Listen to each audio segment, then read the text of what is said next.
Welcome everyone. This is my 2006 Lotus Elise, and if you've followed my channel for years and years, I've always wanted one of these, and they are beautiful cars, but they have a lot of problems. And so I'm going to go over all that in a second, but I want to talk about finding this car because it was quite an ordeal, and I've looked at over 10 of these cars over the years. And so I really wanted a 2006 because of the upgraded seats, the upgraded taillights, and a few other bits and pieces. This is a Canyon Red Lotus Elise, that's the paint color, and a biscuit leather interior, and it's a very nice looking car. This also came with the optional traction control, and it is a touring package, and so it has the power windows and the radio and all that good stuff. And so this is a great little car that I got for a total bargain price. And what was happening with the Lotus Elises is that in the US they were going up in value, and we saw them rising up into the $35,000 to $40,000 range. And then recently I've seen some hit the market here in California in the $20,000 range. That is between $20,000 and $30,000. And so of course I grabbed one of those, and this car is in excellent condition. The other ones that I've looked at over the years, even at the $30,000 price point, have been trashed. And one of the things that I was convinced with before I bought the Lotus Elise was that this was sort of like the Corvette. You could just drive it out onto the track and it would work great.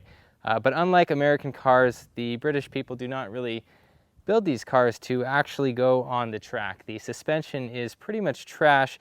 The toe links in the back are known to snap, so you can go on YouTube and see people crashing these cars on the track in stock form because the toe links will snap. The motor will actually oil starve if I put sticky tires on this and take it on the track. The fuel tank will not supply fuel to the engine on the racetrack. So all sorts of things that this car will encounter on the racetrack that I was not aware of when I purchased it. Another major issue for taking this out to the track is the wheel size. So these wheels do not offer a lot of tire size options for me. Luckily, 949 Racing was building a custom Lotus Elise wheel, and I was able to get one of their wheel sets, and that is just fantastic. Those guys, of course, are local to me, about 20 minutes away, and they built a very nice wheel set for the Lotus Elise, and it gives me all sorts of the best tire options. And so I bought that. I bought an oil pan baffle kit. I bought a toe link kit. I bought racing pads. I bought new brake lines because the brake lines on Lotus Elises are known to fail on the racetrack as well. And now if I crash this thing on the racetrack, I'm going to lose a lot of money because the clamshells are so expensive. I just think it's super interesting how terribly set up this car is when you look at other options on the market. So here in America, we can go out and buy a Corvette for 10,000 bucks and take it out to the racetrack and have a very good car. You can be faster than nearly anyone on the track. Then you have this. It's not particularly fast. It looks nice, but it's just not set up to handle the rigors of the racetrack. And so that was very interesting to me. Now this also came with a hardtop. The engine is in the back, so the driving dynamics are excellent. It has a little trunk in the back, and it has pretty much no room in it. And so everybody loves this car until they ride in it. And I think it's super funny. My girlfriend won't even ride in this car anymore because it's such a terrible car on the inside. But that's not why I bought it. I bought it to take it out to the track. So we are in the Lotus Elise. We are test driving right now. And before I get on it, we need to warm up the engine a bit. So in that process, you'll see the temperature come up on the dash and start to warm up, but the oil takes quite a bit of time to warm up, and there's no oil gauge apparent here. So even though the engine will let us rev it all the way up to the 8,500 RPM rev limit, we don't want to do that until we've been driving for about 10 to 15 minutes, maybe even 20 minutes just to be safe. I want my oil nice and hot so I don't cause any damage to the engine. Now the engine in this car is a 2ZZGE Toyota engine, and it's only putting out about 190 horsepower. And the reason that this thing has any acceleration at all is because it weighs practically nothing. So it's just not too bad. A little bit faster than a Honda S2000, but not noticeably faster. What is noticeable is the gearing. The gearing feels quite a bit better than my AP2 Honda S2000. And it's more like an AP1 Honda S2000, so I'm actually really excited to get this thing out on the racetrack because I think it's going to do really well. Immediately when you start driving one of these things, what you notice is how great the steering response is. I mean, there's just nothing like it.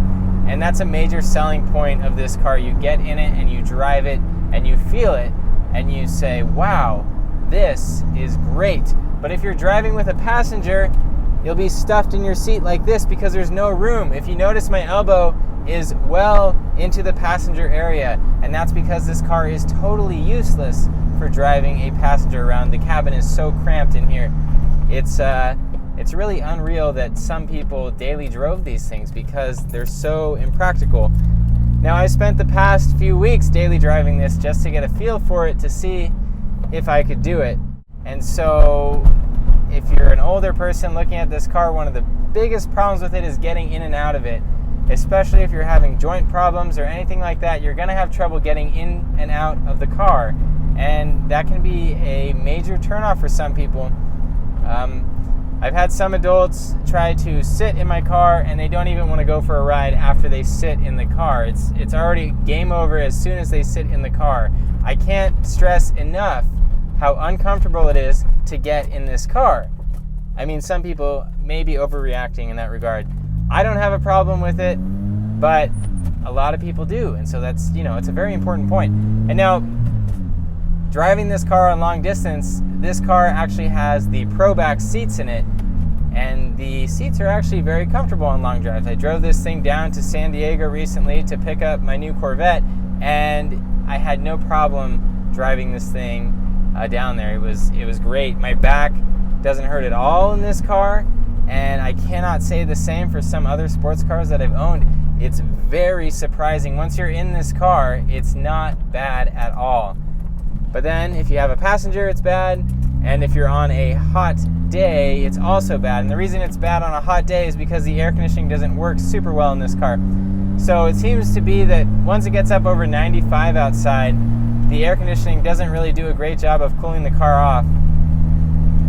Now, I'm still being easy on the throttle right now because I want my engine to warm up before I go full throttle and we experience the high lift camshaft.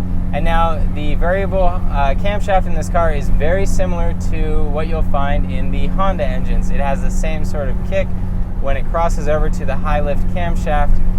And I made a video on that when my F22C engine blew up in my Honda S2000. I took the engine apart and I showed you guys the different camshaft profiles and how that system worked. This is a very similar system, and so you get the same feeling as a Honda S2000, but this car is slightly faster than the Honda S2000. Now, what you notice right now, probably as an audience, is you can probably hear the wind noise creeping in. You can probably hear the interior rattling in this car. And this car is built in England, or was built in England, and English people are known for building terrible cars, and so that's very important to note. This car is no exception. It is terribly built. The headliner started falling down after I bought it. One of the trim pieces on the dash broke. The gauge cluster broke, and these are all common issues with this car. And so I'm not just complaining. This is just part of owning a Lotus Elise, and a lot of people don't talk about that. A lot of people on the internet just boast about their car and talk about how great it is, and that's just kind of boring. All right, so I think I've warmed the car up enough. We can go on to the high lift cam now. I crossed 6,500 RPM, and the engine just springs to life.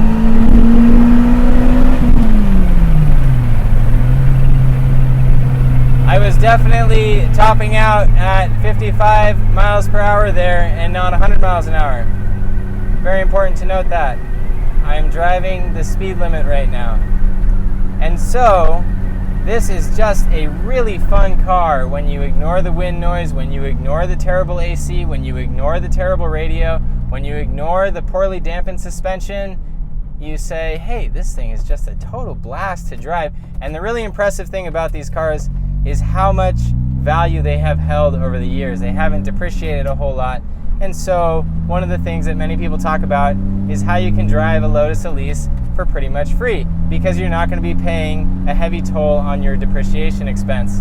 And so that's another major selling point for this car. I can sell it in a few years and hopefully not lose my shirt. Now, there is an exception there, and that is I'm going to be spending so much money getting this car prepped for the track, I may lose money on it. It kind of reminds me of my Dodge Viper. It wasn't really ready to go to the track. I had to spend a few $1,000s on it before I could take it out to the track. And of course you can take one of these out to the track stock, but it's a risk, and I don't want to take that risk. And so I'm doing the oil pan baffle, I'm doing the toe links, and I'm doing the brake lines, brakes, brake pads, what else? The tires, the wheel set, all sorts of little things. I think the total for all this, before I even get to the suspension, is about $3,000. And so pretty expensive, you know, pretty expensive car. And so if you're attracted to the Lotus Elise because it looks like it's going to have low running costs, it's important to note that if you do want to go out to the track, you're going to have to do a little bit more preparation. And so with these cars, when I called the dealer before I bought it, when I called the dealer about the recalls that this car has had done, and this car had everything already done, which saves me time, which is great. I asked the dealer what the highest mile Lotus Elise is that he services, and he said that he just had one in the shop the other day at 150,000 miles. And so that's pretty great that you see these cars with so many miles still going strong. And I think they require a little bit more attention than other cars, but at the same time, we do have a Toyota engine in the back. We do have a lot of Toyota drivetrain parts, and so overall, it's not going to break the bank to maintain one of these things and run it and go to an occasional track day. Now, as far as values go, I saw one recently on Craigslist selling for $29,500, and it had 97,000 miles on it. And it was a 2005 model with roll-up windows and no other options really. It had the sport wheels, but the point is that these cars are still selling for an enormous amount of money, which is a little bit nuts when you think about it. And so if you find one in good shape that isn't asking a whole lot of money, I think you should consider buying it because it's a really fun car to drive. I'm also very interested to get this thing out on the racetrack and see how it compares to my previous S2000s as far as how fast it is, because the ones that I've seen out on the racetrack have not been that fast. But looking at this car on paper, it has a better power to weight ratio. You know, it's much lighter. It should be faster than the S2000. And so I'll see what happens. It's also more expensive. That's something to consider. But with S2000 prices creeping up so high, the Lotus Elise is really a similar feeling car with the high lift camshaft engagement at higher RPM. It feels just like the S2000. The steering in this car is sharper than a Honda S2000. It seems like everything that the S2000 does, this car does it just a little bit more. You just get a little bit more with everything, and you get a whole lot more steering feel. The steering in this car is simply incredible. Now, as far as insuring this car, I usually do not get full coverage for a car, but because this car is so tiny and no one seems to be able to see it on the road, I had to get full coverage. If someone bumps into this car, they're going to total it because of the clamshells, or the repairs will be super expensive, and that's very important to consider with this car. The clamshells are insanely expensive to replace, and so you sort of have to get full coverage when you buy a car like this. And full coverage on this car is actually cheaper than the Honda S2000 for me. Another thing that I'm pleasantly surprised with is how cheap this thing is to run. This car does not take a whole lot of gas. I'm spending a little bit over $20 a week to drive this thing to and from work, to and from school. It's just so cheap to run it. So when you put the tires together with the brakes and the fuel and the insurance and all the running costs, this Lotus Elise is one of the cheaper cars to run that I have owned. And that was one of the most surprising things to me. That's one of the most positive things about this car. I was planning to just buy this car, take it to the track a few times, and then flip it. But then I realized in order to take it to the track the correct way, I would have to put some money into it. So over the next year, I'm going to be building this car up with track parts similar to what I did with the S2000 and the C5Z06. So hopefully I'll have this car ready in 2 weeks. If not, I will take the C7 Corvette out to the track. So that is all I have for you guys. Thank you for watching. Make sure that you enjoy your car.